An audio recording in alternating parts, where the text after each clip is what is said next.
website right now and download my free course on alternate picking mastery. It contains 5 essential exercises that will take you to alternate picking mastery faster than you can imagine. And then I've included my method of how to lay out a practice plan in just 1 to 2 minutes that will absolutely boost your results like nothing you ever tried before. So go download it right now. It's free.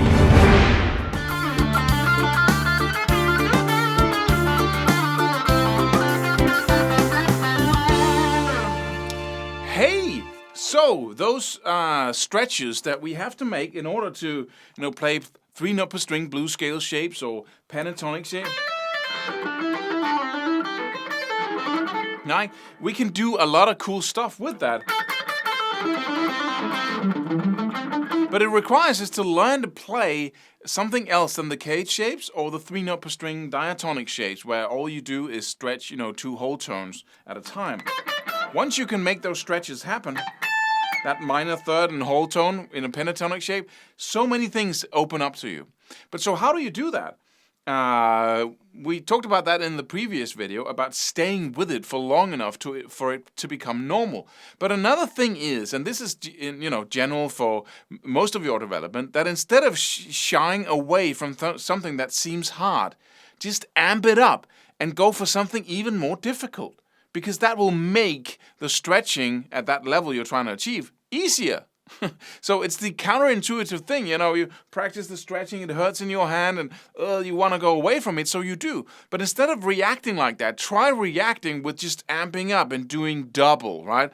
So let's say you have a problem playing a minor third and a whole tone, and because that will be within the A blues scale, if you have the 12th, the 15th, and the 17th fret on the high E string, and then you have, in a 3-note per string blues scale shape, the 13th, the 15th, and the 16th on the B string.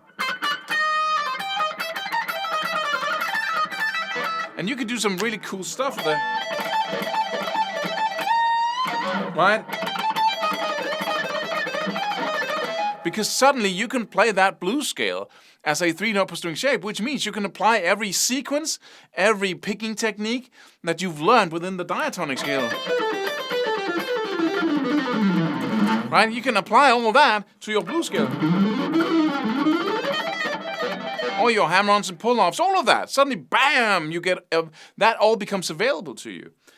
But in order to get there, instead of practicing this, then let's amp it up and say, let's practice a diminished shape instead, where you have like 2 minor thirds,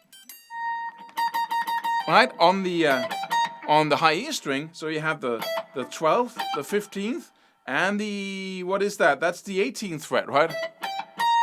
On the high E string, and you have the same frets on the G string, skipping the B string. That's amping it up instead of shying, and then stay with this, for a week, right? And then, if that's too hard, then amp it up even further, and then go for, in the 12th fret, see if you can go for having a major third in between each note. So you got the 12th, the 16th, and the 20th fret on the high E string. I'll just play that on the B and the E string. Right? Get some interesting little licks and sequences going there. But you amp it up and you see, and then you stay with it for long enough for it to be like doable, right? You just play within it, you spend enough time there, and then suddenly